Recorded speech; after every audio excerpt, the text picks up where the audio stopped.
माझी एक छान कवितेचे शीर्षक आहे समांतर रेषा.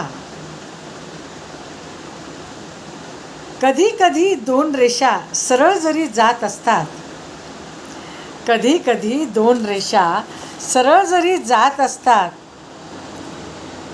एकमेकांना चुकून सुद्धा कधी सुद्धा भेदत नसतात. कधी कधी दोन रेषा सरळ जरी जात असतात, एकमेकांना चुकून सुद्धा कधी सुद्धा भेदत नसतात.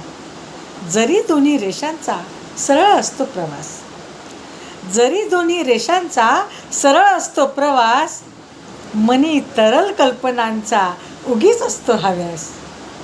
जरी दोन्ही रेषांचा सरळ असतो प्रवास, मनी तरल कल्पनांचा उगीच असतो हव्यास.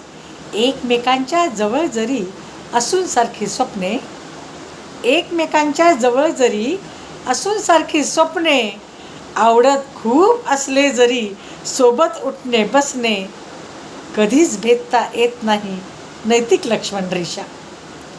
कधीच भेदता येत नाही नैतिक लक्ष्मण रेषा. ओठीच मग विरून जातात ओथंबलेल्या भाषा. समांतर या रेषांचे जरी एकच क्षितिज, समांतर या रेषांचे जरी एकच क्षितिज, काटकोन होऊन छेदण्याची कुठेच नाही तजवीज. समांतर या रेषांचे जरी एकच क्षितिज, काटकोन होऊन छेदण्याची कुठेच नाही तजवीज. म्हणूनच सांभाळायची आपण आपली दिशा, म्हणूनच सांभाळायची आपण आपली दिशा. कारण आपण दोघेही आहोत समांतर रेषा, कारण आपण दोघेही आहोत समांतर रेषा. धन्यवाद. मी डॉक्टर छाया जैन.